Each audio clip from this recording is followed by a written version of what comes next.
PHP.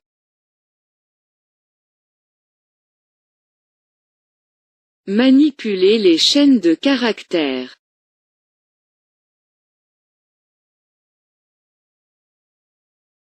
str_replace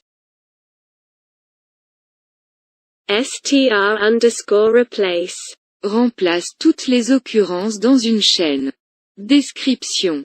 str_replace array string $search array string $replace string array $subject int and $count equals null string array str_replace Retourne une chaîne ou un tableau, dont toutes les occurrences de search dans subject ont été remplacées par replace. Si vous n'avez pas besoin de règles de remplacement compliquées, comme les expressions rationnelles, cette fonction devrait être utilisée au lieu de preg_replace.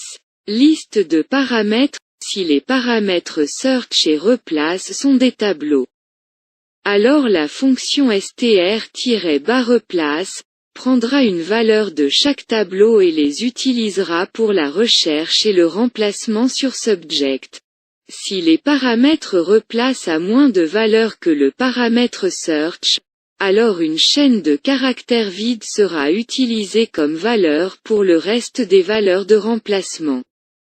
Si le paramètre search est un tableau et que le paramètre replace est une chaîne de caractères, alors cette chaîne de caractères de remplacement sera utilisée pour chaque valeur de search. L'inverse n'a pas de sens. Si search ou replace sont des tableaux, les éléments sont traités du premier au dernier. Search. La valeur à chercher, autrement connue comme le masque.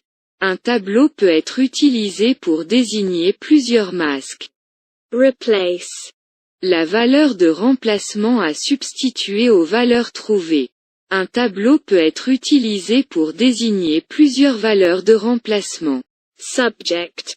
La chaîne de caractères ou le tableau sur lequel on va effectuer la recherche et le remplacement, aussi connu sous le nom de haystack. Si subject est un tableau, alors le remplacement se fera sur chaque élément de celui-ci, et la valeur retournée sera aussi un tableau. Count. Si fourni, cette variable contiendra le nombre de remplacements effectués. Valeur de retour. Cette fonction retourne une chaîne, ou un tableau, contenant les valeurs remplacées. Remplacer une partie.